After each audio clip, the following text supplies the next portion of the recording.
যুক্তরাষ্ট্রের president Donald Trump প্রশাসনের প্রস্তাবিত বিলিয়ন ডলারের অর্থ কাটছাঁট ঠেকাতে মামলা দায়ের করেছে হার্ভার্ড বিশ্ববিদ্যালয়।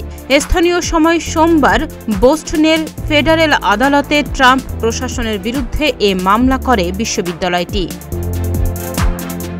মামলায় বলা হয়েছে, ডোনাল্ড ট্রাম্প প্রধান বিশ্ববিদ্যালয়গুলোতে অত্যাধুনিক গবেষণার জন্য তহবিলের ওপর ব্যাপক আক্রমণ শুরু করেছেন। হার্ভার্ডের একাডেমিক সিদ্ধান্ত গ্রহণের ওপর নিয়ন্ত্রণ অর্জনের জন্য ফেডারেল তহবিল বন্ধ রাখার বিষয়টিকে ব্যবহার করার চেষ্টা করছে সরকার।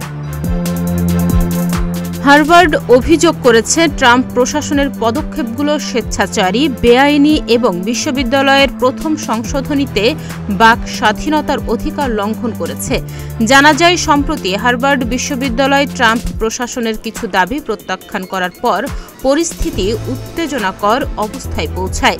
দাবিগুলো ছিল মূলত বিশ্ববিদ্যালয়ের বৈচিত্র্য বিষয়ক উদ্যোগ সীমিত করা এবং ইহুদি বিরোধিতার বিরুদ্ধে ব্যবস্থা নেওয়া নিয়ে। তবে ট্রাম্প প্রশাসনের দাবির প্রেক্ষিতে হার্ভার্ড জানিয়েছে, তারা আইন মেনে চলবে, তবে বিশ্ববিদ্যালয়ের স্বায়ত্তশাসন এবং সাংবিধানিক অধিকার থেকে কোনোভাবেই সরে আসবে না। ডোনাল্ড ট্রাম্প গত সপ্তাহে হার্ভার্ডের $2.2 বিলিয়ন ফেডারেল তহবিল বরাদ্দ স্থগিত করেন এবং সেই সঙ্গে তিনি বিশ্ববিদ্যালয়ের কারামুক্ত সুবিধা বাতিলের হুমকিও দেন। তাহনিয়া ইয়াসমিন, প্রতিদিনের বাংলাদেশ।